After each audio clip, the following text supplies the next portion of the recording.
चर्चा हो जाए। समाजवादी पार्टी आम जनता के लिए क्या कर रही है? देखिए, समाजवादी पार्टी की इस टाइम सरकार नहीं है। समाजवादी पार्टी आम जनता की लड़ाई लड़ रही है। खरवार के अनुसूचित जनजाति में तो इन लोगों का जात प्रमाण पत्र रोक दिया गया है, तो समान पत्र रोक दिया गया है। तो समाजवादी पार्टी का सबसे बड़ा मुद्दा है कि भाई हर किसी का समान जो अधिकार है वो अधिकार मिले। अभी गरीबों के साथ पार्टी सत्ता में नहीं है तब भी है जी, लेकिन जो हमारे इस कैमरे पे देख रहे हैं बहुत ही खूबसूरत हमारे आज समाजवादी पार्टी के एक सच्चे सिपाही हमारे अनूप वर्मा कवि जी, सबसे पहले तो आपका स्वागत है हकीकत न्यूज में। बहुत बहुत धन्यवाद आपको और हकीकत न्यूज देखने वाले सभी श्रोताओं। कैसे हैं आप? एकदम ठीक, फाइन, बढ़िया। मैं आज इधर से जा रहा था तो मैं सोचा कि आपसे मिलता चलूं, और आपसे जब भी मिलता हूं मन तो बहुत खुश हो जाता है। और इधर की समस्याएं जो है आज समाजवादी पार्टी के में आप इतना दिनों से हैं, मैं चाहता हूं कि सबसे पहले इसी बात पे चर्चा हो जाए कि आपकी पार्टी के विषय में चर्चा हो जाए। समाजवादी पार्टी आम जनता के लिए क्या कर रही है? देखिए, समाजवादी पार्टी की इस टाइम सरकार नहीं है जी। समाजवादी पार्टी आम जनता की लड़ाई लड़ रही है। अभी समाजवादी पार्टी द्वारा जन आंदोलन 13 तारीख को है, बलिया में एक बड़ा आंदोलन होने जा रहा है जिसमें आम जनता की सारी मुद्दाओं पे हम लोग डीएम को घेरने का काम करेंगे। हम लोग चाहते हैं जिस तरह से अब बैरिया तहसील या तमाम तहसीलों में अब जाएंगे तो समाजवादी पार्टी की जब सरकार थी तो अनुसूचित जात और तुरहिया समाज तो जो अनुसूचित जात में थे और गौड़ समाज जो अनुसूचित जात में खरवार थे अनुसूचित जनजात में, तो इन लोगों का जात प्रमाण पत्र रोक दिया गया है। तो समाजवादी पार्टी का सबसे बड़ा मुद्दा है कि भाई हर किसी का समान जो अधिकार है वो अधिकार मिले, और समाजवादी पार्टी आम जनता की लड़ाई लड़ने का काम करेगी, संघर्ष करेगी। जब तक सत्ता में नहीं आती है तब तक आम जनता की मुद्दा उठाती रहेगी। तो मतलब क्या यह जरूरी है कि मतलब पार्टी सत्ता में रहेगी तभी गरीबों के साथ रहेगी, ऐसा ही कर? नहीं, गरीबों के साथ पार्टी सत्ता में नहीं है तब भी है जी, लेकिन जो गरीबों की मुद्दा है, जो लोगों की मुद्दा है, विकास की मुद्दा है जी, तो जब भी आप ही जानते हैं कि सत्ता की पावर जब आएगी, जब सत्ता आएगी, जब हम सरकार में आएंगे तब भी ना गरीबों को हम अपना धन खर्चा करेंगे। गरीबों के द्वारा जो भी काम है, जहाँ रोड खराब है गरीबों की बस्तियों में जाने वाला वहां रोड लगेगा, जहाँ गरीबों की बस्तियों में लाइट नहीं है वहां लाइट लगने का काम होगा। तो जब हमारी सरकार आएगी तो इसकी पहल करेगी। अभी भी हमारी सरकार ने, हमारे कार्यकर्ताओं ने इस लड़ाई को लड़ रहे हैं, भारतीय जनता पार्टी की सरकार में ये काम हो जाए, लेकिन ये गूंगी भरी सरकार किसी को सुनने को तैयार नहीं है। लेकिन एक चीज हमारी जनता के आवाज की तरफ से है, क्या भाजपा सरकार ने उत्तर प्रदेश के नौजवानों के प्रति कोई योजना लाई है? देखिए, जहां तक उत्तर प्रदेश सरकार की नौजवानों की योजना लाने की बात है तो सबसे बड़ा, अगर कोई किसी का छलावा हुआ है उत्तर प्रदेश सरकार या भाजपा की सरकार में तो वो नौजवान है जी।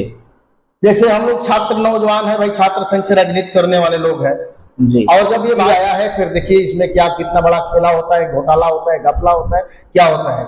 लेकिन ये जरूर कहूंगा कि सरकार, भाजपा सरकार नौजवानों के लिए पकौड़ा तालू बीएड बीटीसी करने वालों के लिए यही एक योजना लाई है जिससे वो लोग पकौड़ा ताले बेचे, उसी को वो रोजगार मानते हैं। इससे नौजवान कतई उत्तर प्रदेश के पूरे नौजवान खुश नहीं है, और इसका परिणाम उत्तर प्रदेश में ही नहीं पूरे देश में लोकसभा के चुनाव में देखने को मिल गया था। लेकिन एक चीज और है, मैं आप तो भाई बैरिया क्षेत्र से ही है, बैरिया विधानसभा से ही आप आते हैं। बैरिया विधानसभा में सबसे जटिल समस्या क्या है, क्या आपने देखा है, लोगों की बात सुना है?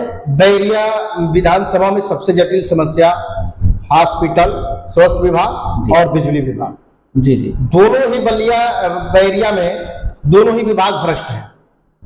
स्वास्थ्य विभाग, जहां सरकारी अस्पताल जब समाजवादी पार्टी की सरकार थी तो 100 बेड का अस्पताल सोनभरसा में बनकर तैयार है, वहां अभी कागज में हमको देखने सुनने को मिल रहा है तो वहां 36 डॉक्टर नियुक्त है, वहां ट्रॉमा सेंटर कागज में चल रहा है, वहां एक्सरे कागज में चल रहा है। लेकिन जब हम हकीकत में जाते हैं, जब उस हॉस्पिटल में जाते हैं मरीजों के साथ, तो वहां की स्थिति और परिस्थिति देखने के बाद काफी देर में हो जाता है। इसलिए मैं चाहूंगा सरकार से और सरकार के लोगों से भी आग्रह करूंगा कि बैरिया हॉस्पिटल पर ज्यादा से ज्यादा फोकस करने की जरूरत है, और बैरिया हॉस्पिटल जो सोनभरसा हॉस्पिटल पर है बैरिया में, उसको पूर्ण रूप से चालू कराया जाए। नहीं अगर चालू होता है तो आने वाला समय में समाजवादी लोग उस हॉस्पिटल के लिए भी आंदोलन करने को तैयार है।